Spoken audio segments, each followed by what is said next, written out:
everybody, and welcome again to TableTakes. I hope everyone is having a fabulous November fall time and not everybody's getting too snowed in and wet and depressed because there's no sun. And I hope you adjusted to daylight savings we lost an hour, right? Or we gained? No, we gained an hour. We gained an hour. See? And of course, Christmas music is already started. That's the rule, right? As soon as November hits, you got to have the Christmas music. That was supposed to be when Thanksgiving happened. My birthday's at the end of this month. I need to avoid it for as long as possible. Oh, okay. Well, I will give you the energy to avoid all of the Mariah Carey as much as trying to avoid. I'm trying to avoid Whamageddon another day. Oh man. Well, I mean, how have you all been doing, Emma? What have you been up to lately during this time of the year?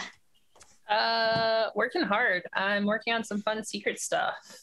Ooh, secret stuff. So yeah, lots of NDAs and stuff. So yeah, it's busy time. Busy board game, making the board games. All right. So basically, you're not sleeping, but very excitedly not sleeping is what I'm trying to maintain my health. Crunch is bad. Sleep, get vaccinated, eat your vegetables, do some yoga, all that stuff. But during the waking hours, a lot of play testing, pitching videos, and designing and all sorts of fun stuff. Ooh, very exciting. We'll have to just wait until basically Emma can no longer is under NDA contract. So she could give us the download. Put a pin in it. Yeah. Put a pin in it for later. Be like, let's harass Emma. What's going on? Also, Isabella, what have you been up to, my dear? It's been raining nonstop where I am here in the Pacific Northwest, the Great Pacific Northwest.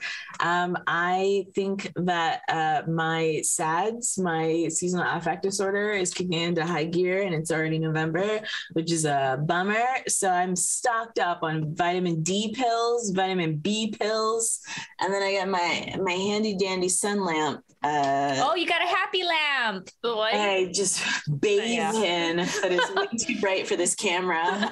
But I just let it soak in to me every single time that I feel like everything is awful, everything is going terribly, I have no motivation to do anything, and blah blah. And so I'm just trying to keep my motivation going, trying to get work done as a person that works in the arts. The holidays is the worst time to get people to answer emails. So I'm trying to get work done, trying to stay dry. I made ramen yesterday. Ramen and French toast. Yes, I've been on a really big French toast kick.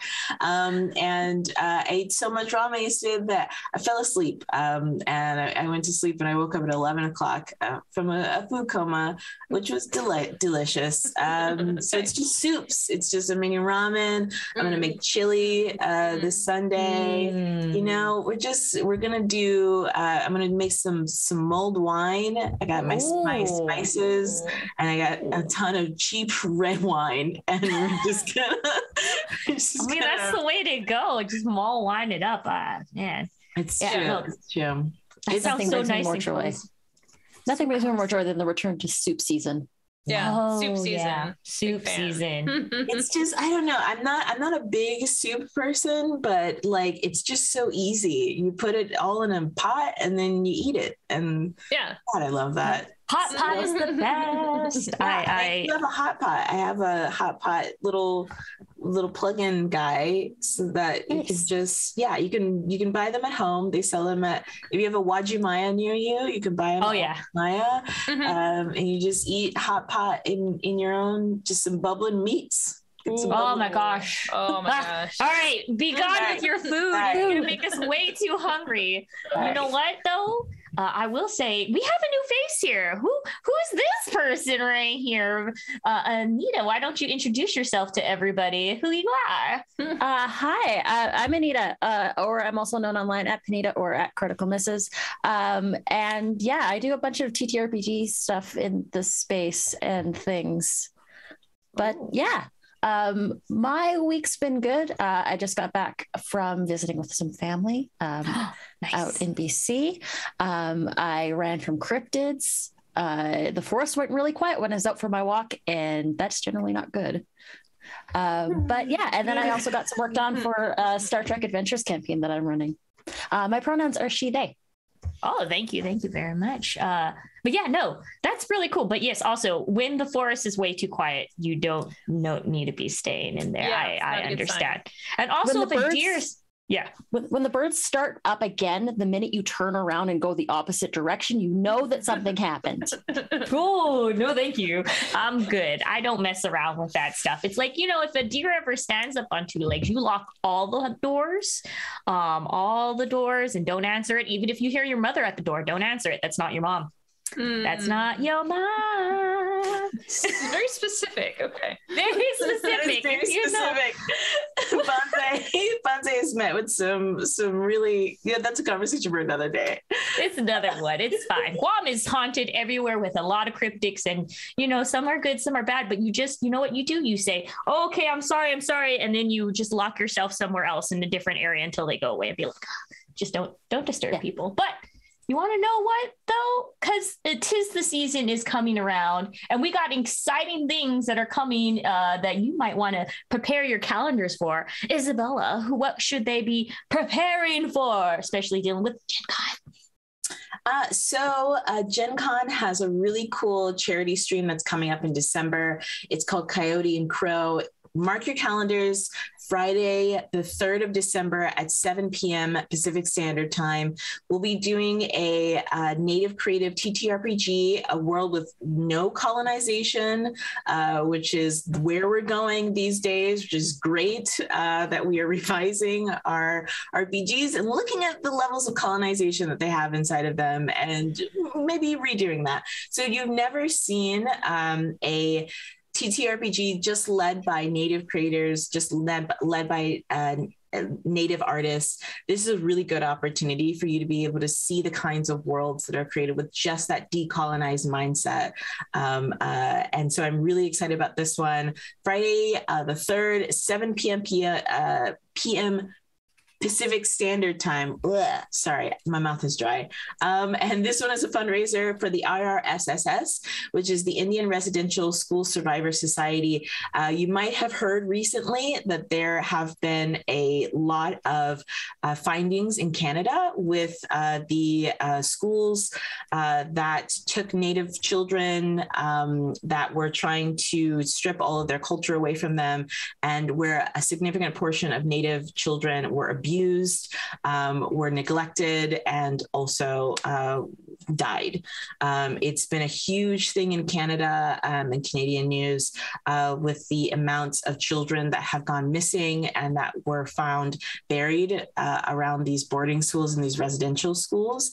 Really, truly the horrors that the Native populations have been on for hundreds of years, unfortunately. Mm-hmm. And so this foundation, it's a survivor society. It provides services to the survivors of residential schools who need mental health resources to help them to survive the horrors of those residential boarding schools in Canada. And if you haven't heard, I would highly, highly encourage you to look up those schools and the thousands of children that they found that were buried, that had gone missing at those schools, the horrors of colonization, the anti-Native treatment in Canada, and also, for the record, America as well. Like, let's not pretend that this didn't happen here as well. Please look that up. Please, if you can, contribute to the fundraiser. If you can't make the fundraiser, you can always donate to the Indian Residential School Survivor Society, the IRSSS. So yeah, join us in December, which is like a month away, like a month away. On the December 3rd, the 3rd of December. That's what we're going to be looking for. And for those of you who think that this is in the past and well in the past, the last residential school closed in 1996 in Alberta. Yeah. So there are people our age that went to residential schools. Yeah. It is a horrific present issue that's just coming to light. Also, the people that are in it, it's got Shay Snow, Kelly Lynn D'Angelo, Vincent Schilling, Joey Clift, and Marty. Oh my goodness, I'm going to try really hard to say your last name. Stresanexwick. Ooh, I'm really good. I'm really sorry if I pronounce that wrong, but it's going to be a great show. So yeah, tune in.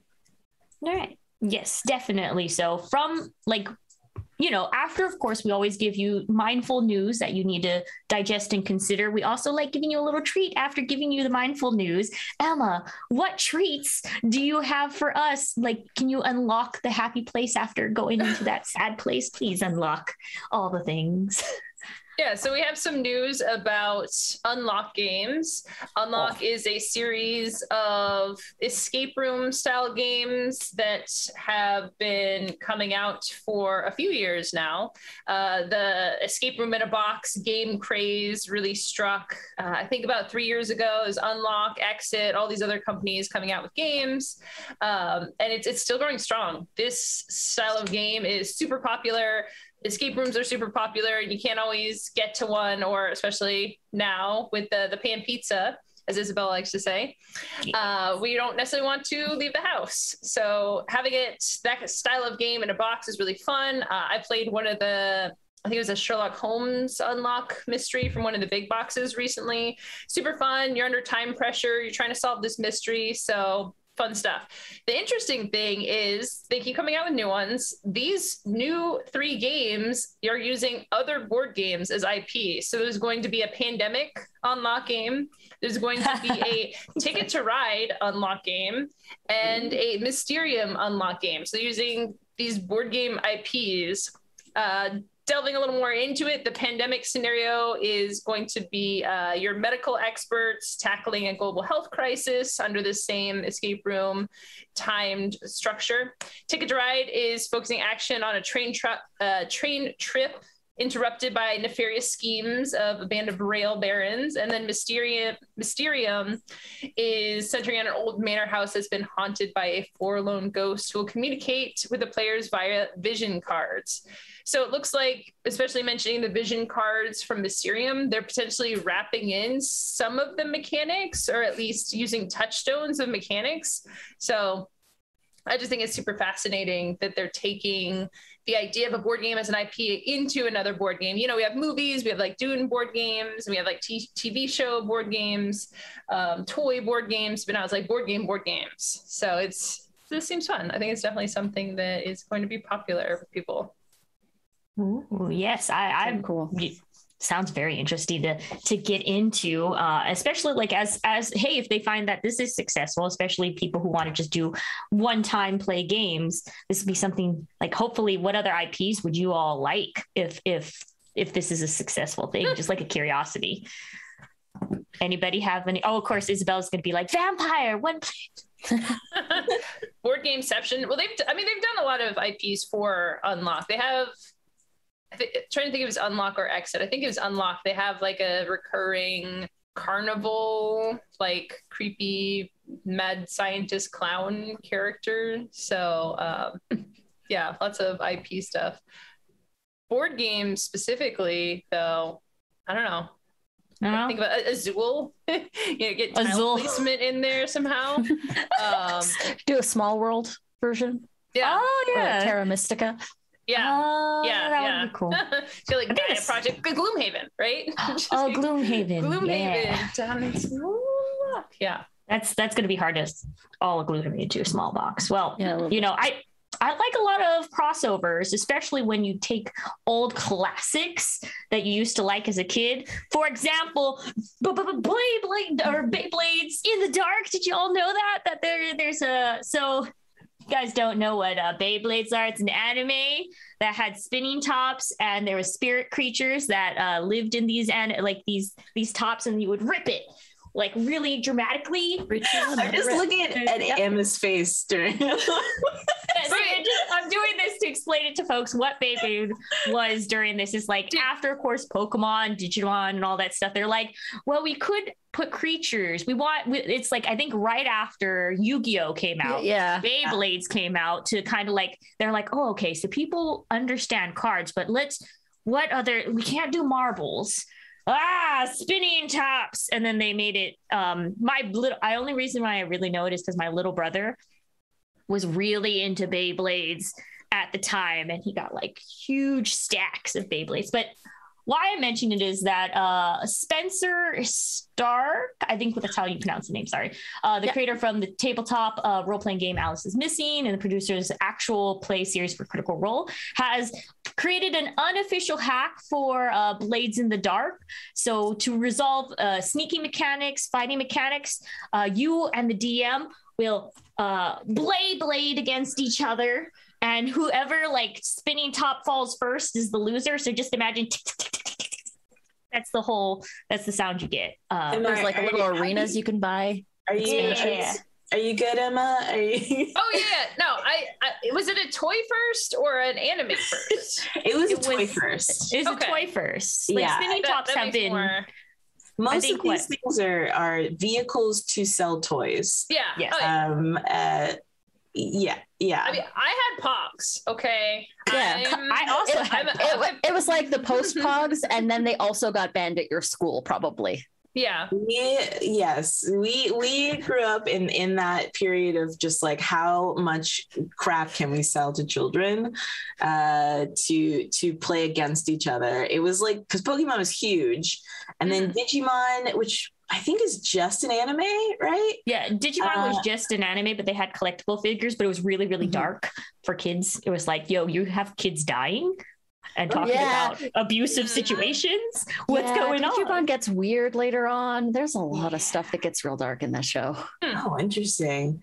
And then you had like bootleg stuff like Monster Hunters, which was the bootleg Pokemon. There's like so much. Monster Ranch. It was bootleg Pokemon. It was so there was like so much stuff, and then you had like Yu-Gi-Oh, Beyblades. Yeah, I'm so surprised that there are people who still play Beyblades. I have to really be honest with you. I didn't know it was still hot in the streets. There's a cult following. There is. Monster Rancher. Oh my God. Yeah. Monster Rancher. Oh my God. It was our parents were stressed. Yeah. I want to see it. I mean, part of my thing is like, I keep hearing people talk about it, but I've never seen it in person. So I don't actually know if it's a real thing.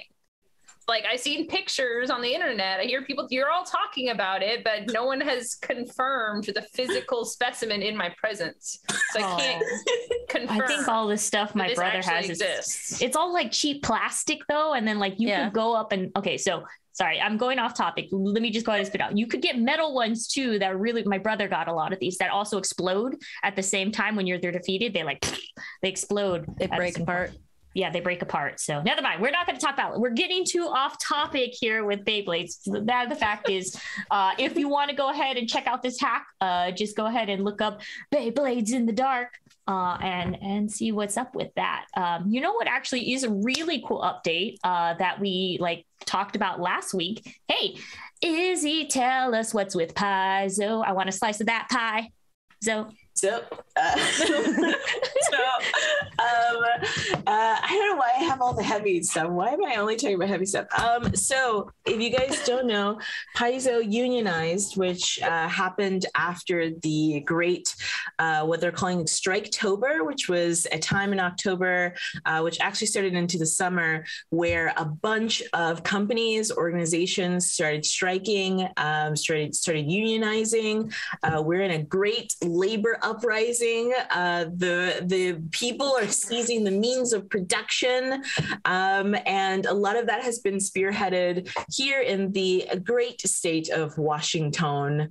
And Paizo Workers on October 14th, 30 employees signed a contract to form a union. And then 8 days later, Paizo officially recognized that, which made it the first successful union in the tabletop RPG industry, and only the second analog gaming besides, and I didn't know this, Cards Against Humanity Workers United was the first one, and then this one. So what they're hoping is that this starts kind of the flood of unionization. We know the issues that come with making games. Apparently, the working conditions behind Paizo was really rough. There was a disconnect and lack of communication from management. The salaries did not meet the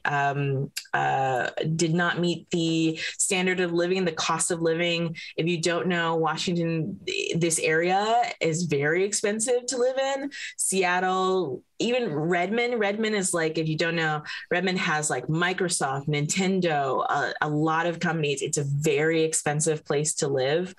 Their salaries were not keeping up with the cost of living. They also had a policy of needing the staff to, this is pre-pandemic, but needing the staff to relocate to Washington to work there.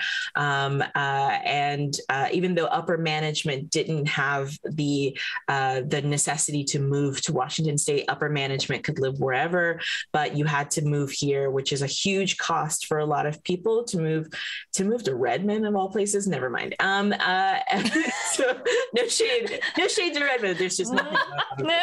There's nothing but jobs in Redmond. Just don't take a drink, everybody. Relax. Okay. And then also crunch period, which is a stressful time period, and the workers had enough, and they had wanted to talk about this with upper management, but there was just no kind of communication that was going on. And what had happened was, which I think is a really interesting part of this story, is that once they were talking about it, Gen Con had happened. Once they were at Gen Con, which I think is a really interesting kind of a thing, because this is one of the really cool benefits of having a convention in person, something that's really hard to replicate online, which I think is why in the future, talking about having conventions virtual and online, virtual and in person is really beneficial. But once the workers from Paizo were at Gen Con, they were able to kind of come together for the first time and talk about their issues and talk about what are they going to do, and kind of lay out a plan for how they were going to unionize. And then also when they were at Gen Con, they were able to connect with other freelancers who have also worked for Paizo in the past, and talk to them about it as well. And once the freelancers who were not full-time employees said, we also will join in the bargaining with you guys. We will not contribute to working anymore if you guys don't want us to. And that bargaining strengthened them as well. And that really led to this whole thing kind of going off relatively smoothly. The striking process, usually like it's a whole thing. It's like you have to vote on if you want to strike. I'm involved with IATSE, which is the film union here, and we decided to strike. And that was like a whole voting thing that had to happen. And then we had to decide on how long we're going to strike for. Like, it was this whole thing. But Paizo didn't have to do any of that. They were like, fine, we'll accept your conditions. They didn't have to do union busting or anything like that. But that isn't to say that like things are all very smooth. Management is still dealing with their own side of it. All the terms and conditions have not been met.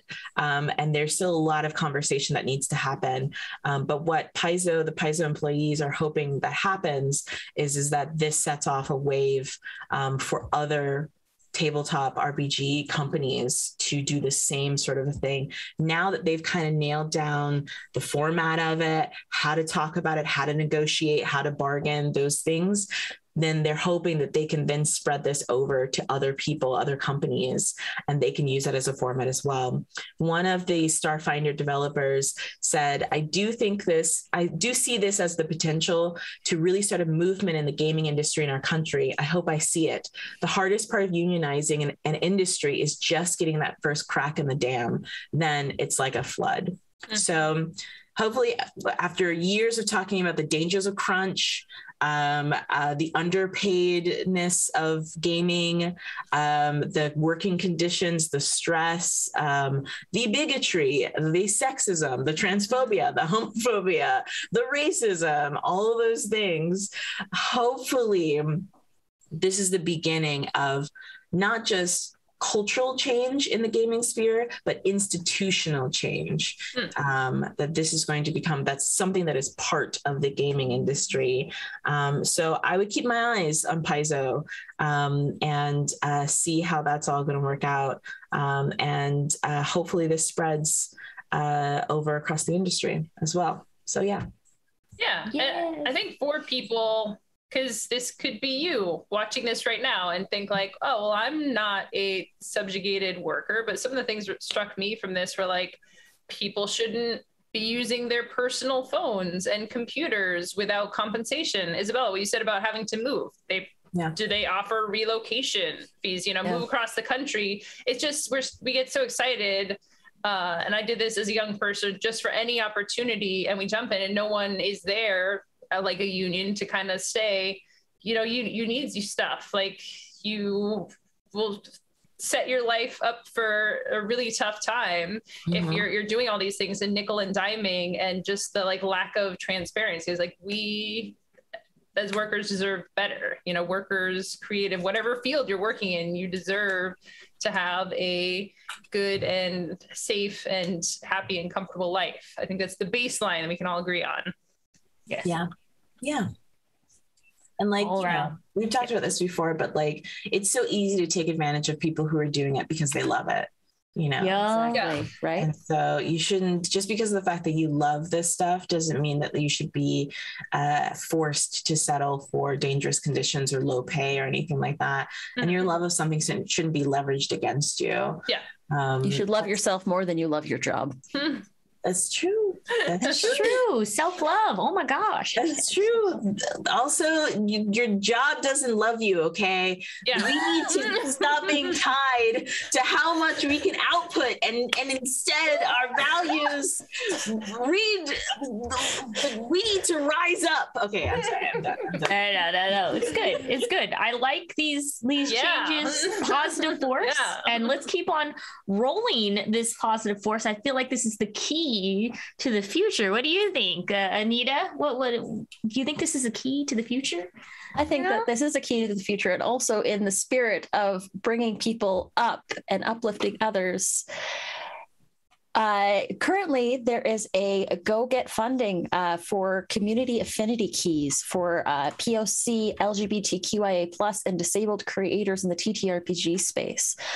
So it's actually fully funded. They managed to raise $1.8 $1 million so far to get this off the ground.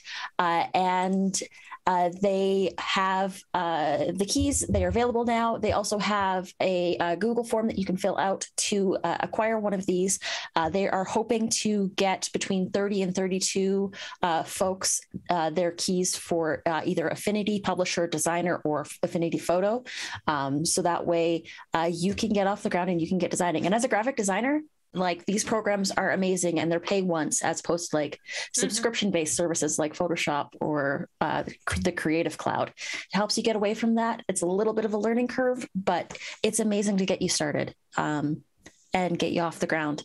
There are 30 days left in the Go Get funding link, and they are fully funded, but that doesn't mean we can't do more. So yeah, go there, go help them out and help more folks get off the ground, because it is a barrier when it comes to this space, is having like nicely formatted books or nicely formatted materials to put out. Awesome. Very nice. Yes, so much support, especially, like I said, a wave of change. It's the flood that's coming on. For more, hey, but yes, we do have actually more awesome board game news, specifically Dungeons and Dragons based or like basically tabletop role playing games. Hey, did you guys know that an actual play is going to be on TV for the first time? This is not going to be a live stream. It's not going to be on a separate website. If you guys know, G4 is coming back. If you weren't part of the early 2000 era, G4 was this like network show for all gamers, mostly gamers, I think, just like all gamers, comic book nerd stuff, all the stuff that you could get. Now they're coming back and they're going to be launching the first TV show of D&D actual play. Of course, this is from people seeing how like shows like Critical Role and stuff like ended up going and blasting out of like, you know, Rise of the Nerds kind of thing. So this show is going to be a feature of internet, like basically a number of internet personalities. It's also going to be airing on Twitch and YouTube. So if you're like, I don't like cable, don't worry. There's going to be other outlets you can put it in for. But the cool thing is that audience members will be able to vote for like basically storylines, NPCs, obstacles, and influence the story in general. So like, you ever remember that whole like call in, like that SNL skit of like, call in to the adventure time zone kind of thing. So it's gonna be I do remember. Yes. I don't know. This it was going to happen. Like one is G4 is back, which is crazy because G4 is like I'm okay. I think a ghost happened. I think my camera's okay. That tracks. And so G4, which was like the nerdiest, it was Twitch before Twitch was Twitch, which was so wild, you know, and like it's so wild that they ended right before like, and when the world needed them, they disappeared. Okay. And when the world needed them most. When the world vanished. G4 the most. They went under the ice. It was so bizarre. Like that was just so like it was so weird. So before when you were watching G4 when you were a kid and stuff like that, they would have crushed all of this stuff. So it makes sense that now G4, which was Twitch before Twitch, will take what Twitch is doing and do Twitch, but do Twitch on television, if that makes a lot of sense. This makes Emma, does it make sense? Explain to me this television thing. How do I TV? I have Here's the thing in my house that I call a TV, but I watch Twitch on it and I play Stardew Valley. I don't know. Here's the thing. Here's my second point. My second point is that there are people, I'm not going to say what their age is. Okay. There's a group of people who don't know what a Twitch is. And they don't go on Twitch and they don't like Twitch. They do this thing called cable television.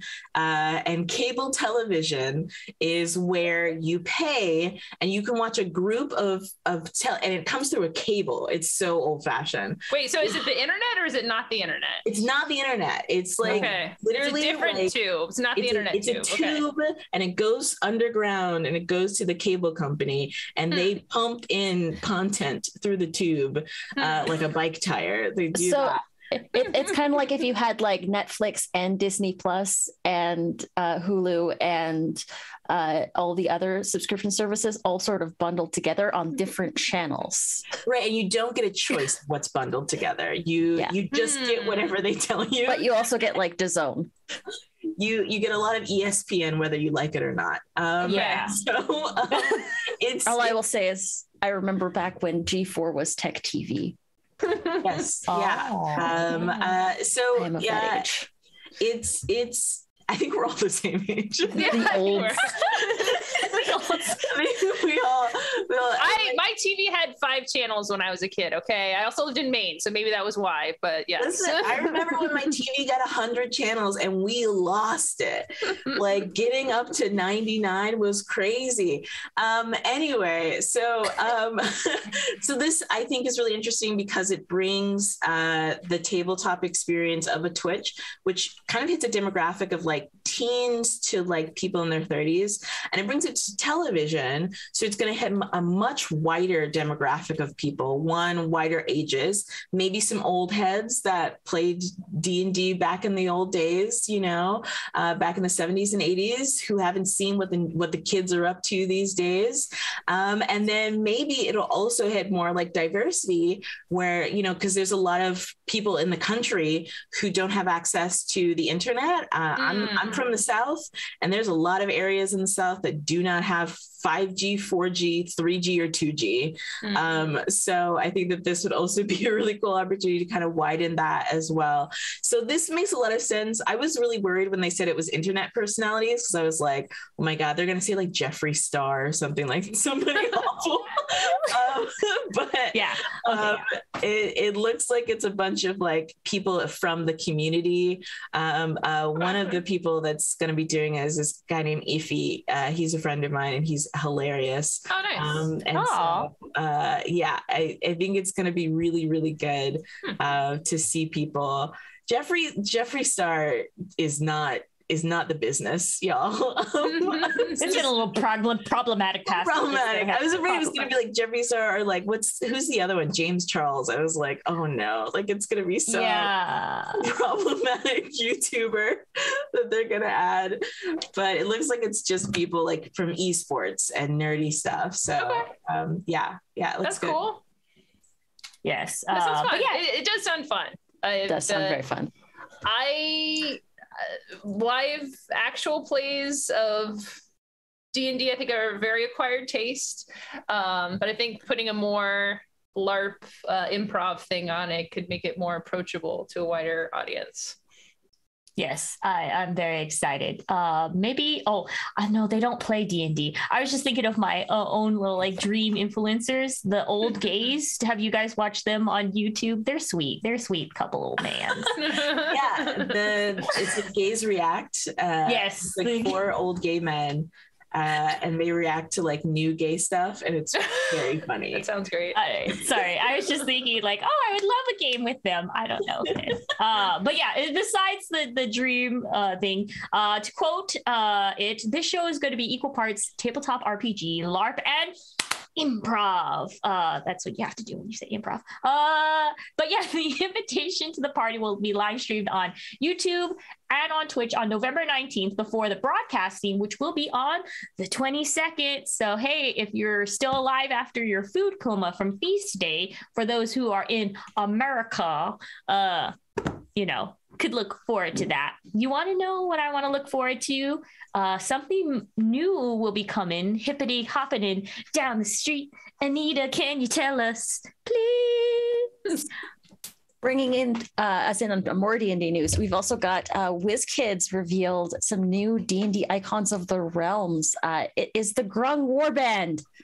And grungs are like little frog creatures, and they're super cute. There's one that's weaving a basket that's blue. It's really adorable, and I kind of just wanted to have it, and not necessarily because I actually collect minis. But yeah, there are super cute little frog folk. They're green grung, blue, a gold elite warrior, purple grung, an orange elite warrior, and a red wildling. They are cute little frog folk, and if there's anything we know about frog folk in Dungeons and Dragons, is they will mess up your day. They are adorable, but they are deadly. They're like chihuahuas. Yeah, check them. They're very cute. It's the size is inversely proportional to the deadly. Yeah, like chihuahuas. They gotta go. They gotta be at 100% the whole time, or else they're just a meat pancake. So, yeah, yes. Kill or be killed. What could we look forward to this, Anita? Is it how much is it going to be? The MSRP is $39.99. But also announced is there is a They also unveiled 2 Death Saves War of the Dragon sets featuring characters from Joe Manganiello's Celebrity D&D campaign. Those are going to be released in March. But yeah, they've got a cute little frog folk. They've also got some more deadly folk that you can look forward to in the future. Ooh, very excited.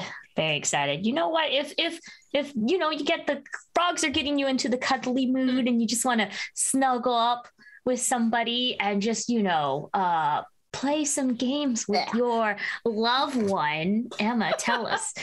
Let's cuddle up with Emma. Okay, go. All right. So I know not everybody is into board games for couples, but this is a list of games, 12 specifically for couples. Dicebreaker came out with a list. Lists like this come out a fair amount. I'm speaking about this list today because I have some critique. I'll try to be not too I'll try to be fast because we don't have a ton of time, but the list has some good games, good to check out. I also have additional recommendations. So I'm going to actually this I'm going to mansplain this list a little bit, womansplain this list because good ideas, but I have some comments. So on the list real quick is Pandemic Iberia. Pandemic, pretty brutal cooperative game. It is cooperative, but also pretty intense. So if that's what you're looking for, sure, I could see that. Also not strictly for 2 players, but apparently plays good at 2. I've not played it myself. Fog of Love, I have, but I've not gotten to yet. This game is a lot. I was told it would be like playing a romance movie. And it is, but it's also very strategic and there's a lot of little bits. So romance themed, but elaborate. So sure, I guess. Gloomhaven, Jaws of the Lion is the new, more approachable version of Gloomhaven. At first I was like, I kind of want to play this with a bigger group of people, but you can have like a fun, intimate 2-player dungeon experience. That could be cool. I'll allow it. Parks, I've played it too recently. It's a gorgeous game. So if you're looking for something beautiful at your table, absolutely. It's pretty brutal at 2. Like there's if you're min-maxing this game, it can get very aggressive. So keep that in mind if you do choose one. Cottage Garden, if you like tile placement, also a very pretty game, although I might recommend Cascadia, which is top of my list for tile placement style games. Cosmic Encounter Duel, haven't played that yet. Can't comment on it. I have played Hive, and early on with my boyfriend, now husband, we are still together, which is a surprise because this game is very brutal, and I was very sad after getting wrecked, after he wrecked me in this strategic 2-player game. Seven Wonders Duel. Divorce courts have TTRPG as one of the reasons of irreconcilable differences. That's the thing about this list. I would say, is this games for couples? I think the part they didn't add to this headline is who want to break up. Some of these games not so much, but I think that would be, and it's like that would be a good funny list. Like here's a game you can play with your partner if you're looking to try and make them break up with you. Yeah. Ooh. Seven Wonders Duel, no arguments, great. One of the best 2-player games out there. It is a little complex, so keep that in mind. Fox in the Forest is a little more approachable as a game, also strictly 2 players, which is great. Splendor goes up to 4 players, but I think it's best at 2 players. Targi, 2-player game. Welcome 2 is an interesting choice because it's actually an infinite number player game, but I could see it working at 2 players as well. Real quick to Divorce Court Against Humanity. I want to make sure I add to this list because I feel there's some important omissions. Onitama, excellent. If you want to play chess with your partner, don't do that. And instead play Onitama. Much better and much less likely to end in divorce. War Chess, a very fun, strategic 2-player game. It's got a lot of strategy to it. Fantasy Realms goes up to 7. But actually works great at 2 and is actually one of my favorite games of all time. So definitely recommend that for 2. Consenticle is a 2-player game about consent and sexy times. So that's a fun 2-player couples game that should definitely be on this list. I love that. A lot of couples don't know how to broach the conversation of consent. Oh yeah. So I like that. Like doing this is like a really great way of kind of like, you know, and it has sexy alien interspecies.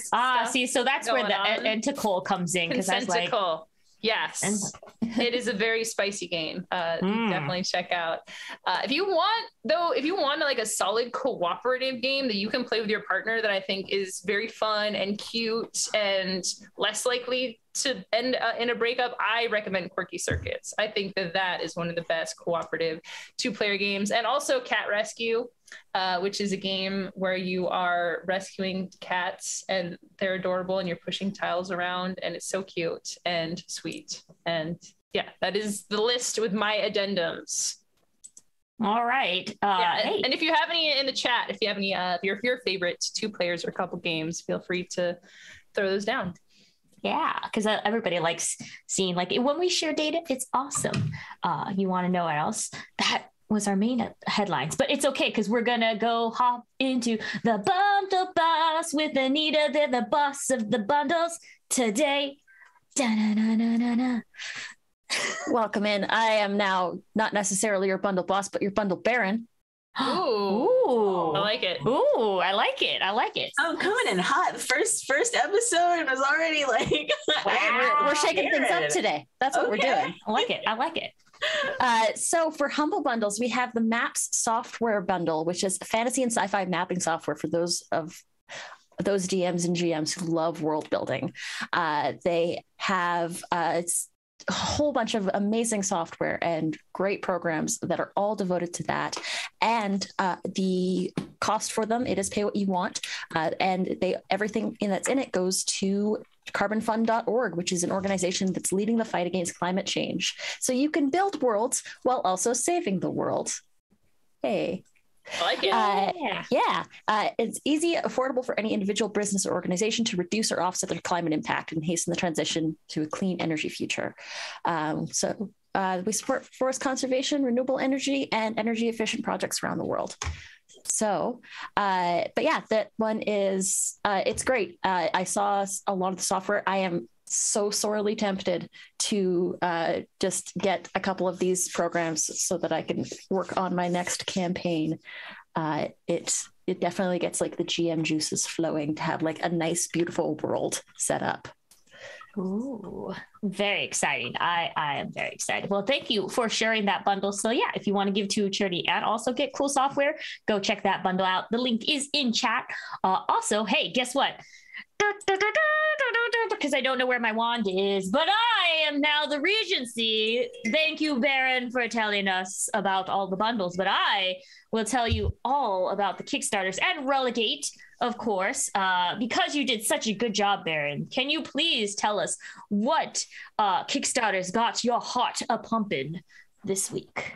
So this week, I found this one on a chance through the Discover page, and it is gorgeous. And I am a sucker for tarot cards, as someone who reads them all the time.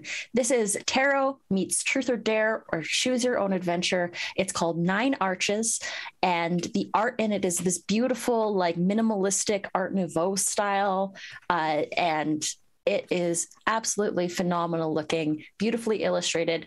There are several different levels that you can back at, including a just sort of standard edition and a deluxe edition that's got like gold foil and fancy schmancy things like that. It ends in 6 days. And you choose your cards to spark your inner fire, unlock your ancient wisdom to ignite your core, turn your life into lore with this amazing Kickstarter.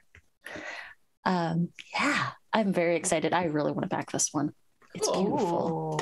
I could tell a lot of people in this hosting area and also in chat probably will be very excited as soon as you say tarot. It's a very, very thing. You know what I also feel? I feel like we need to give a little spice for the ladies. Very, very beautiful ladies. Do you know any of the spicy ladies you could, to parch my throat? Yes. For the thirstier among us, there is an expansion for thirsty sword lesbians. It is in game by Evil Hat. Right now, they are undergoing a Kickstarter for Advanced Lovers and Lesbians, which is ending November 23rd. It's the first expansion. There are 10 new playbooks and over 20 setting ideas for it. and it was initially a stretch goal for their first Kickstarter for Thirsty Sword Lesbians, but it is now a 272-page expansion that's got beautifully illustrated artwork, like phenomenal new like playbooks that you can use, and honestly, I am very much looking forward to picking this one up as well. Cool. Nice. Yeah, just look at the art. The art is just always look at like the art. Just look at the art. Look at the art. It's so good. And anything that's called like Thirsty Sword Lesbians. Such a good name. That's such a good name. You can't. Such a good name. How can you not? Just How can like you resist? You know what you're getting into right off the bat. It's like evocative. You know what you're going in for when you read this title of this book. So good. And also for our last Kickstarter for the day, guess what? Or no, not less. Never mind. JK, not the last, but just going in. I'm going to go ahead and briefly go over this called Shotgun and Sorceries, because right after this, we actually have the creator and their son, or his son, Matt Forbeck, who created this, coming in and being interviewed. So I'm going to go briefly over this. So what I have for Kickstarters today is Shotgun and Sorcery for 5th edition. Blasting in. It has about 4 days left. It ends on Tuesday, November 16th. It's a source book for playing shotgun or saucegun. Okay, so let me start at the beginning. Shotgun and Sorcery is a high fantasy noir setting, originally for Monty Cook cipher system. It also adapts like a lot of like, they have novels and short stories that go along with this like world. It was originally conceived for about 3.5 or 3rd edition D&D, but just some things didn't work out. So they're like, let's step back. Let's go ahead and refocus on a different way. And now that over time, they basically, Matt Forbeck was like, okay, I like how 5th edition is like, it's become easier for people to put in and supplement and insert things in. They think that to bring back his original like idea with D&D coming back into the system, and I'm sure he'll have more questions to answer for you. But if you like setting like cross between pulpy fiction noir and your typical high fantasy, the artwork is also really, really cool.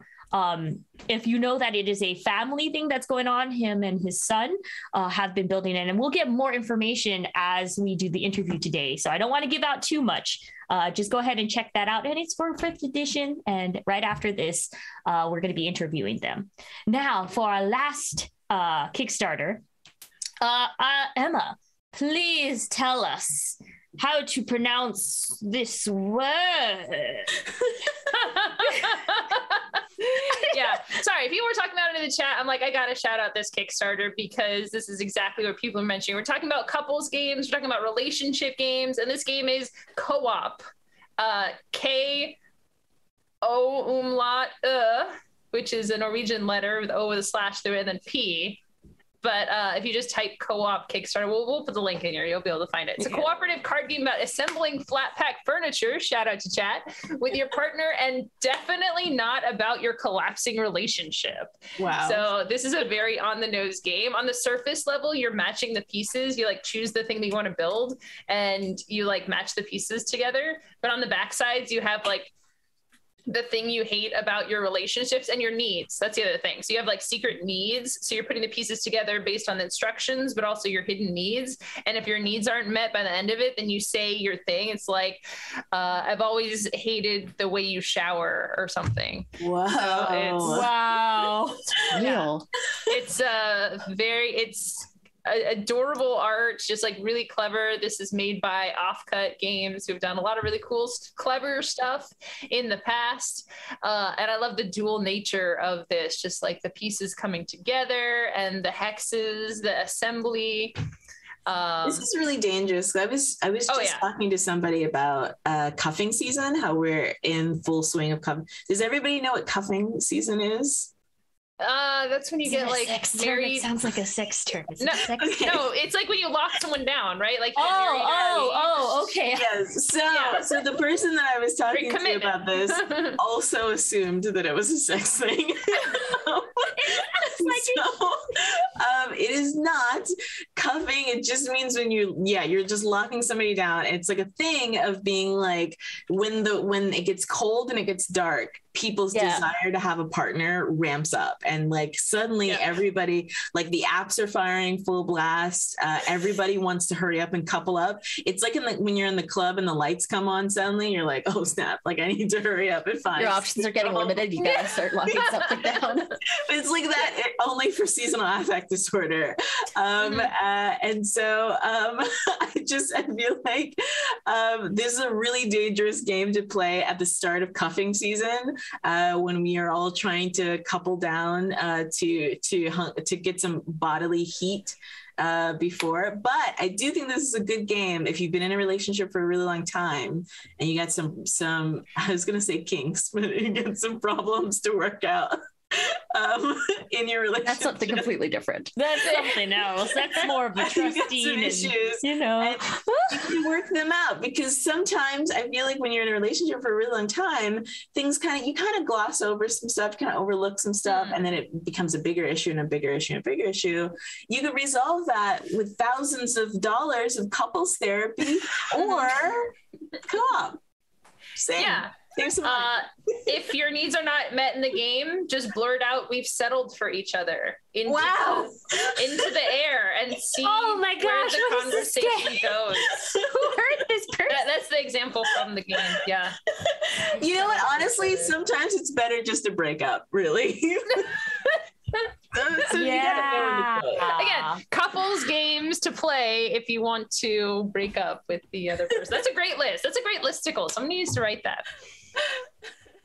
I mean, that is the thing. Hey, anyway. I am glad that we had this discussion. Great. No, but it all laughs aside, I do. We should. Communication is very key. You don't have to settle for anybody. Big thing. But also just there's all different forms of love. And, you could also be happily single. Very much so. It was Singles Day yesterday. It was International Singles Day. Shout out to all my singles. Whoop, whoop. We're together and alone at the same time. Together. We're together but alone. Yay. Alone. We're forever alone together. Yeah. Together. But we have pets, so that's together okay. Forever. That's true. That's true. Yeah. Gotta have to love the pets because they love you unconditionally. In any case, hey, I wanted to just go ahead and thank Emma, Isabella, and especially Anita for coming in and joining us. How was your first time? Was it terrible flying with us, or was it like a aftershock where you're like, I love it, I'm addicted, come invite me more? You are going to be hard pressed to get me to not be back on this show. I'm going to start harassing people until I get back. I didn't know where we were going at first. No, but I would So, sorry, what were you saying, Isabel? No, I was going to say, well, you're welcome back anytime. Thank you so much for joining us. Thanks for having me. I hope that you're not too psychologically scarred from all it's a ride. Please, I co-host with Noir on the regular, every Saturday. Yes. I hang out with Noir, so this is nothing to me. Yeah, that's fair. That's fair. All right, Noir's folks. Whole other level.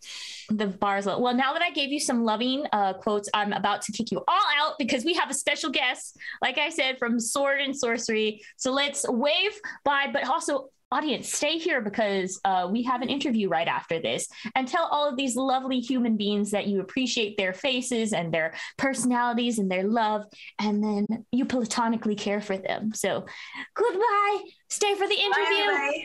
Bye. Hello, everybody, and welcome back. We are here and graced with the presence of the Forbecks. Hello, introduce yourself, and what are you going to be talking about today? Of course, first starting with, let's go ahead and start with Matt. Sure, why not? Yeah. Age before beauty, as they say, right? Hi, Banzai. Nice to meet you. I'm Matt Forbeck. I have been working in the gaming industry since I was in my teens, actually.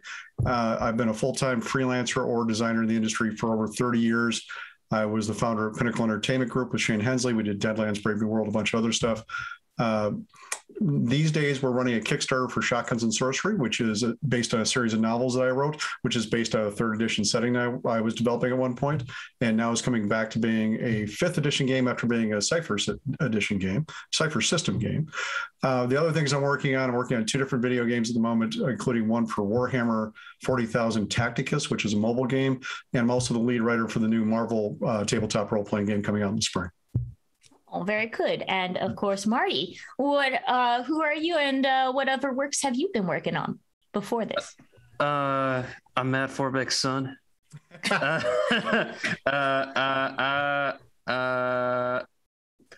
worked on other stuff in the Shotguns and Sorcery line. Other than that, not much. I mean, I'm still basically in my teens. He's talking about being gaming since his teens. I'm 22. I'm just out of college, so. Oh yeah, you're still Bobby. Yeah, exactly. You can't tell, but I am older than I look. Well, yeah, Marty, I think, how many Gen Cons is this for you then? It's probably 12 or 13 though. You've been going to it since you're like 9 or 10 years old, I think. So. Yeah. Technically 2 if you count the one since when you took me when I was an infant. That's true. We did take him in a stroller when he was first born. So. Wow. Yes. Okay, so let's do the math. If Marty has been in this for about 22 years for Gen Con, what about you, Matt? How long have you I've got 40 in, so I'm ahead of him, right, on that. So wow. I grew up in southern Wisconsin, which is actually where we live now. I moved back after many years away. But I've been going to Gen Con since Gen Con 15, which was in 1982. So it's, and I love it. It's my favorite time of year. I always tell the kids, it's like Christmas in August. You get to have this family reunion with all your friends that you don't get to see except for once a year. Get together and play games and have a wonderful time. And, there's nothing better than it, honestly. We have a fantastic time. All right. Really, really cool. All right. So we're here to talk about Shotgun and Sorcery. Can you tell us a little bit about the world? Of course, if we already placed links in chat if you wanted to go and see it. Look at the art. It's amazing. But give us a little flavor text. What do you want to tell us about it?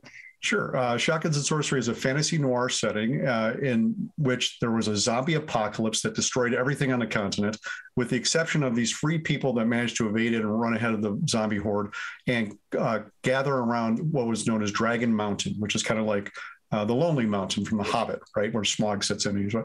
And the free people come up and say, "Hey, dragon, save us! Help! We're about to get killed." And the dragon says, "I will save you all here. I'll, scorch all the zombies within so many miles of the mountain, and you can build a wall around the mountain. And if you do that, then we'll build a city here, and then I will be the dragon emperor ruling over you forever." Right now, it's 500 years later after that's happened, and rather than this idyllic farmland fantasy that we have in lots of other settings, we've got this very strong urban structure that's been in a pressure cooker for the last 5 centuries. And so it's raised itself up to almost 1920s level technology, but a lot of that is infused with magic. So instead of having, gas lamps, you have glow globes. And instead of having, if you want to get a ride for someplace, you put out your hand and a flying carpet takes you down and gives you a taxi ride someplace, right? So it's as that kind of noirish 1920s feel to it, while still having that strong high fantasy vibe as well. The big inspirations for me for doing this were my 2 favorite authors growing up, which were J.R.R. Tolkien and Raymond Chandler, right? Chandler did all this really hard-boiled detective fiction that you see a lot of the noirish bogey movies from the 30s, 40s, and 50s. And of course, Tolkien is, the foundation of just about everything we do that has elves with pointy ears in it.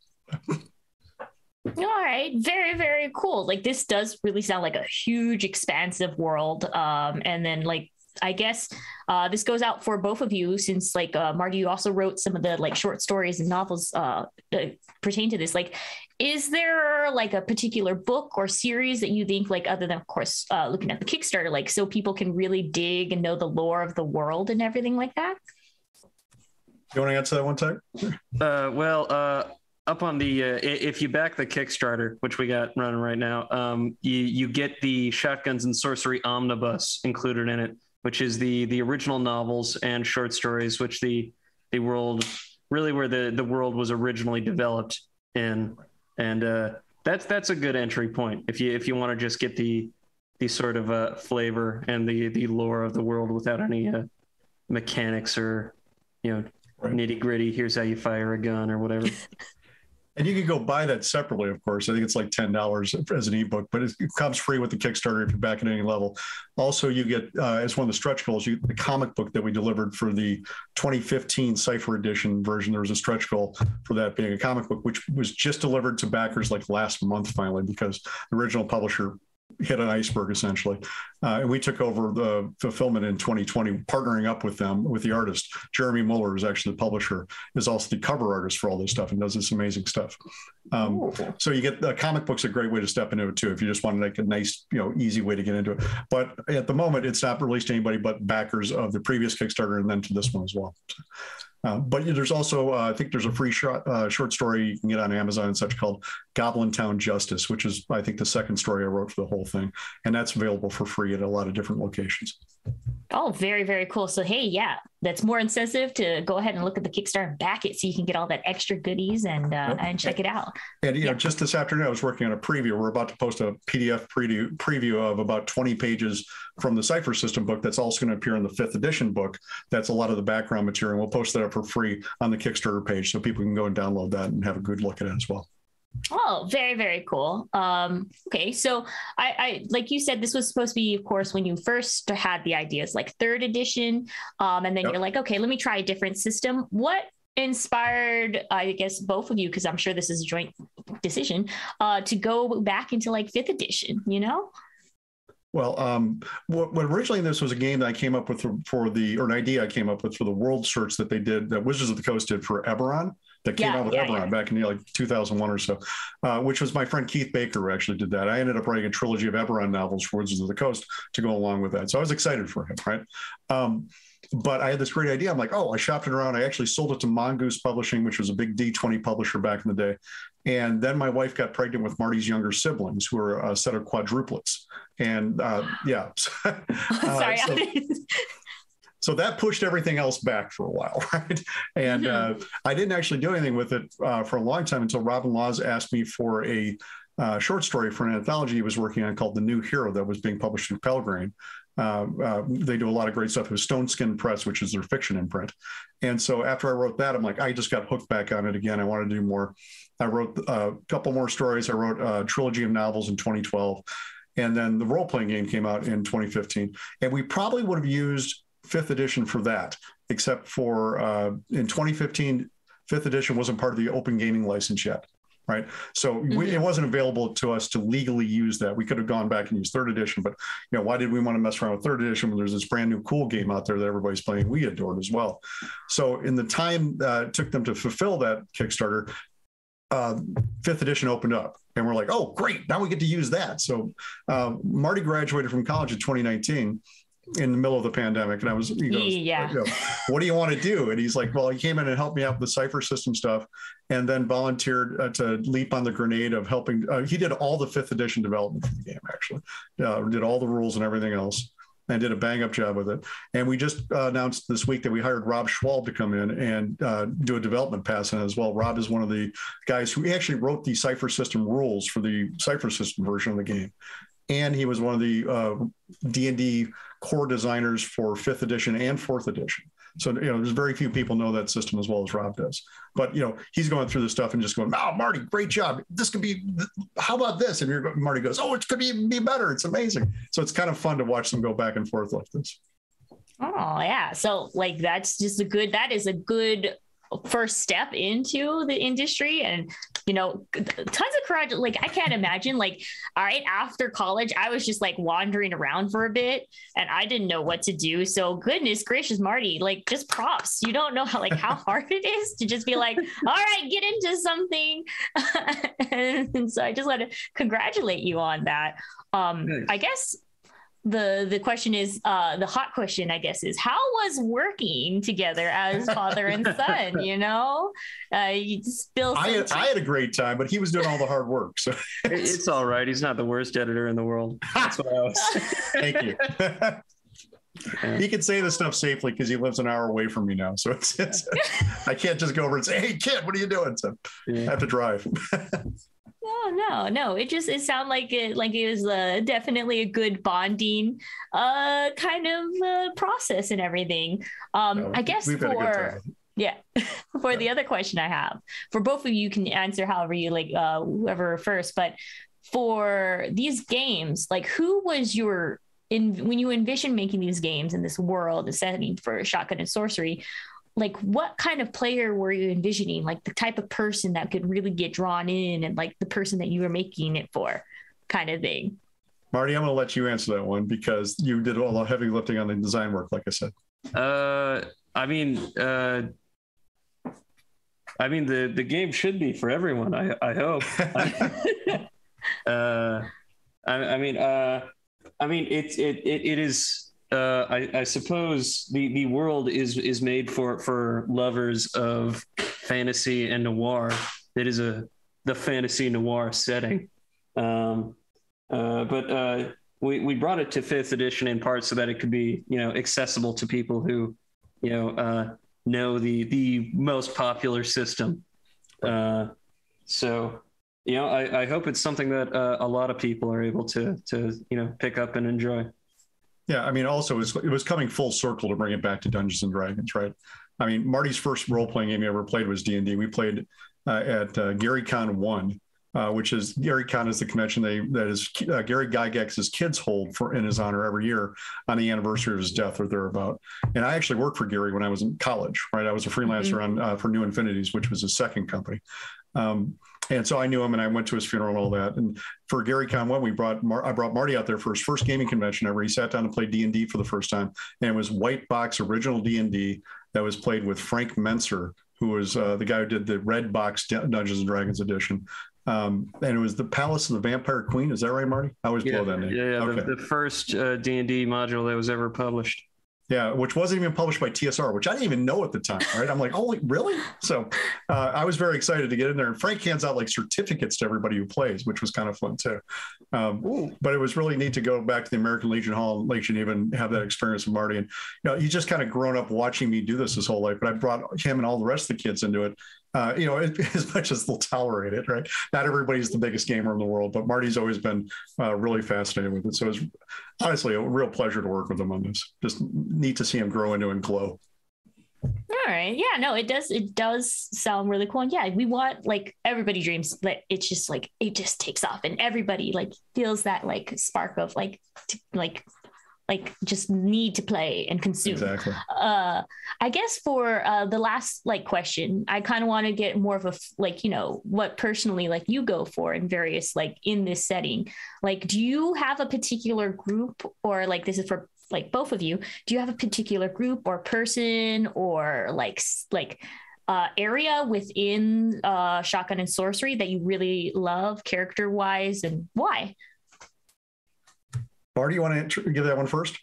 I mean, the city's the thing, right? Yeah, I mean, the city's kind of its own character. So, Shotguns and Sorcery, it's all set in the one big city. I mean, the novels are all set around sort of like hard-boiled sort of murder mysteries in the style of Raymond Chandler. And yeah, I like the fantasy noir flavor. I mean, there's not one particular thing I could think of where it's like, yeah, I really like that one character. I'm too deep in the lore at this point. He probably knows it better than I do, and I wrote all the stories, right? So, my favorite character is the main protagonist of the series, which is Max Gibson, who's this. Actually, hold on. Ooh, there we go. That's Max right there with the shotgun. And his girlfriend, Belle, who's an elf who lives higher up the mountain. They have a badly ill-fated romance that they get back together with in the novels and such. And it's all good fun. But Max is this fascinating character. His father is part of the Wizards Academy. His mother has passed on, and they have this brutal arrangement. And he had been part of an adventuring group 10 years ago that had a really great run, but then broke up when their best friend, one of his best friend in the industry, the adventuring industry, as they call it, dies. right? And so everybody breaks up, and then 10 years later, so this horrible murder mystery starts that he has to solve and go back and help his old friend's family. So, but the neatest character I think that Marty did a great job with. Marty wrote an adventure for the Cypher system that we translated over to the 5th edition system. And so he used this character I kind of done as this throwaway thing to be a guide for the players. So they all meet in the Quill, which is Max's bar that he bought with this treasure that he got from all these adventures. And it's become kind of like the what's the name of the place in the Forgotten Realms? The Yawning Portal, right? Where everybody meets. So it's kind of like that, where you meet here, you go off, you plan your adventures and that. The bartender there is a guy named Thumper, who's like the best bartender in the world, but he's also like the secret guide for all the aspiring adventurers out there. And he's just a fantastic, fun little character who was based on a bartender I knew in college, right? So it worked out perfectly for me. But Marty took it and ran with it and just did a great job of making this lovable guide, essentially, to helping people out with his own kind of flavor to it. And it's been a lot of fun watching him run games. We actually ran 9 sessions of Shotguns and Sorcery at Gamehole Con here a couple weeks ago in Madison. And it was really fun to watch Marty, give him his voice and work Thumper with all these different people in different ways. It's a real pleasure to check it out. No, people came up and told he just looked at me like, "Oh, Dad, you're just saying shit." People came up to me and told me like, "You did a great job. It was fantastic." Originally, that's all I'm saying. Yeah, I have witnesses. Yeah. They're willing to sign affidavits. That's all I'm saying. Oh, no worries. No, I like this. I like this, like father and son, like just a lot of praise and love. And, that's going to reflect very well in, of course, Shotgun and Sorceries. I'm very sorry. We hope so. Yeah. So, hey, yes, again, I'm going to be going ahead and posting this Kickstarter to the link. Like I said, it has about 4 days left, ending on Thursday, Tuesday, coming up real soon. So, hey, get it while it's hot, I would like to go ahead and thank Marty and Matt. Thank you guys so much for sharing this beautiful world noir setting. By the way, yes, please check it out. Look at the book, look at the art. And if you can't tell by the passion that both of these folks display today, then, come on. But yeah, let me go ahead and just thank you both for Thank being you so here. much, Bonsai, for having us on. It's been a real pleasure. I love the show you guys do. It's always fun to check and see what all the cool things you're talking about. So it's our honor to be on here, honestly. No, of course. Well, I can't, like I said, Gen Con 40, you got the big 4-0 on us. You've been a part of it. Just, now you have to keep sticking around for like the 100th, the 50th, just keep on. They will clear me out of Gen Con on a stretcher, and that's where I'll go directly to the funeral home. That's how it's going to work. So. But yes, but yeah, thank you for joining us. And of course, hey, if you folks are watching here, Gen Con, of course, is more than just a convention that happens, like a huge, not just a convention. It's the largest board game convention that you can go to here in North America. And I believe the world last time, of course, before the pandemic was about. But yeah, on Gen Con TV, we're more than just TableTakes. We also have a slew of other shows that you can go ahead and see. We have, for those folks, we have Monday, 6 p.m., Brothers Board Games with the Brothers Mirth. Wednesday, 10 a.m. This Game Gets Dicey. By the way, these are all Pacific Standard Times. And of course, Friday, you got TableTakes at 2 p.m., where we get interviews like this and tell you all of the board game related news. And thank you, folks, for following us, looking us up on YouTube, checking out our Discord. Again, thank you, Marty, and thank you, Matt, for joining us and telling us about your Kickstarter. God, I wish you very much success. May it blow up and go out of control. And yeah, just have a lovely, lovely weekend, and see you all on next Friday. Bye. Thanks again.